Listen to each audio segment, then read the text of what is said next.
ఒట్టి గొర్రకే అనుకున్నావు కదమ్మా. నువ్వు ఒక్క వారం రోజులు తనతో ఉంటే రోజుకు కొత్త ట్రిక్ చూపిస్తుంది మీ అత్తయ్య నీకు. నా పెళ్ళైన 3వ రోజే గుండెకి చచ్చేవాడిని. ఓ రోజు రాత్రి వచ్చి ఎదురుగా నిలబడింది. కళ్ళు తెరిచి చూసి నీలాగే కేక పెట్టా. అప్పుడు చెప్పాడు మా మామ తనకి నిద్రలో లేచి నడిచే అలవాటు ఉందని. Stop it Ranga. ఒకసారి మమ్మీ నడుచుకుంటూ బస్ స్టాప్ దాకా వెళ్ళిపోయింది. వెళ్ళి తీసుకొచ్చాం తెలుసా. చాలా డేంజర్ కదా అత్తయ్య, నిద్రలో కింద పడితే. పడుతుందమ్మా. విచిత్రం ఏమిటంటే ఎక్కడ పడితే అక్కడే నిద్రపోతుంది. కొన్నిసార్లు మా కార్ పార్కింగ్ లో కార్ల మధ్య సెటిల్ అవుతుంది. నేను వెళ్ళి దుప్పటి కప్పొస్తా. Ranga stop it. సర్లే పద, టైం అవుతుంది.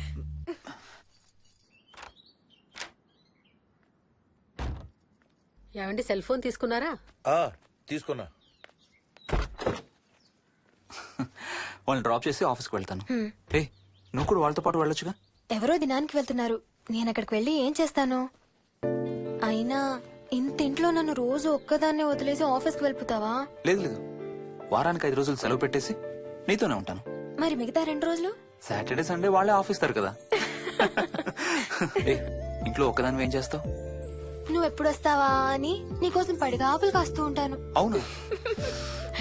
ఈరోజు ఏం కలర్ వేసుకుంటున్నావు? I don't know, maybe blue. మొత్తం బ్లూవా? అవును, బ్లూ సారీ. ఆహా, నేను అడిగేది అది కాదు, లోపల. సిగ్గులేని ఫెలో. Okay boy.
వాడికి చెస్ ఆడటం నువ్వు నేర్పించావా?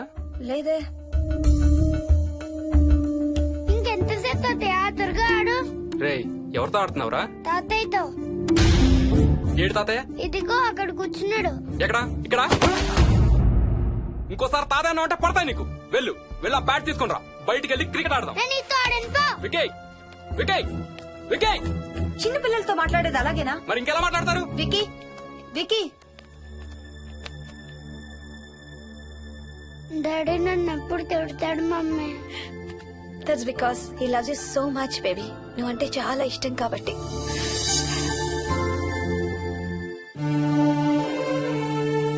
వికీ, నాకు ఒక చిన్న హెల్ప్ చేసి పెడతావా ప్లీజ్? దా.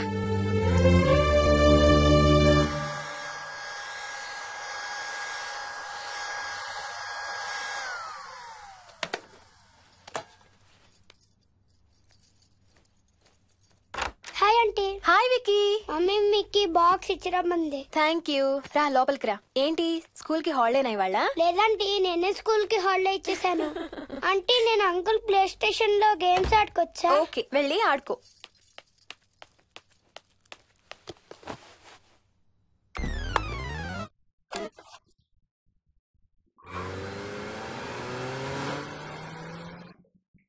నొప్పి తగ్గిపోతుంది అత్తయ్య. పోనీ టికెట్స్ క్యాన్సిల్ చేస్తానమ్మా. కొంచెం నొప్పి తగ్గాక 2 రోజులు ఆగే వెళ్తురు గానీ. మా టికెట్ల సంగతి సరేరా, మీవి ఇంటర్నేషనల్ టికెట్స్. లాస్ట్ మినిట్ లో క్యాన్సిల్ అంటే బోల్డ్ అంత పోతుంది.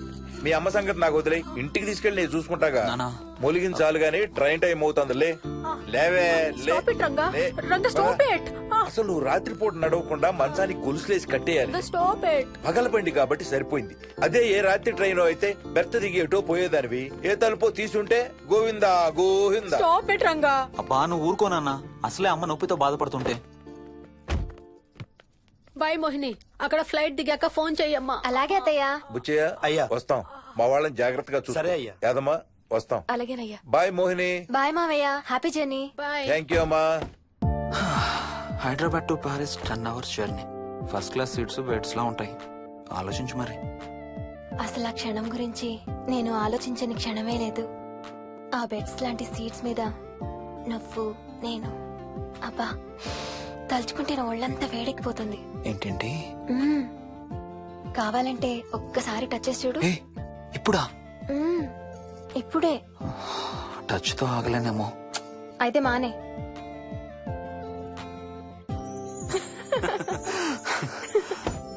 రేయ్ తొందరగా రారా, టైం అవుతుంది. సరే వెళ్ళు, నేను ప్యాకింగ్ స్టార్ట్ చేయాలి. ఇవాళ ఏం కలరు? Stop it Harsha. అయ్యో